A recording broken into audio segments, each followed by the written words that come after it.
புகழ் தரும் வீடு 3ஆம் இடம், கிரகம் 3ஆம் அதிபதி. அது எந்த லக்னமா இருந்தாலும் 3ஆம் இடம் 3ஆம் அதிபதி தான் இந்த பிறவியில் அவர் கீர்த்தியை பெறுவாரான்றதை உறுதிப்படுத்தும். சோ அதற்கான விதியை பார்க்கலாம். 3ஆம் இடமும் 3ஆம் அதிபதியும் எப்படி இருக்கும் பொழுது ஜாதகருக்கு புகழ் உண்டுன்றத பார்த்துடலாம். மேஷ லக்னத்துல ஜனிச்சிருக்கிறீங்க. 3ஆம் மனையாக மிதுன மனை வருகிறது, அதிபதி புதன். இந்த வீடும் அந்த புதனும் தான் மேஷ லக்னத்தில் பிறந்தவருக்கு புகழ் தரப்போகிறார்.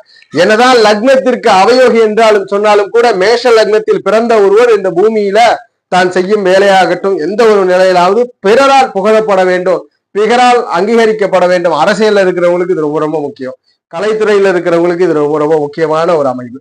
3ஆம் இடம் நல்லா இருந்தா தான் அந்த லேண்ட் லைட்னு சொல்லக்கூடிய ஒரு பிறரால் ரசிக்கப்படக்கூடிய நிலைகள் இருக்கும். அந்த வகையில மேஷ லக்னத்தில் பிறந்தவருக்கு புதன் தான். இந்த புதன் எப்படி இருக்க வேண்டும், அல்லது அந்த மிதுன வீடு எப்படி இருக்க வேண்டும்? மிதுன வீடு அல்லது புதன், இந்த காம்பினேஷன்ல சூரியன் குரு, சூரியன் குரு இந்த ரெண்டு தொடர்புகளோட இருக்கணும்.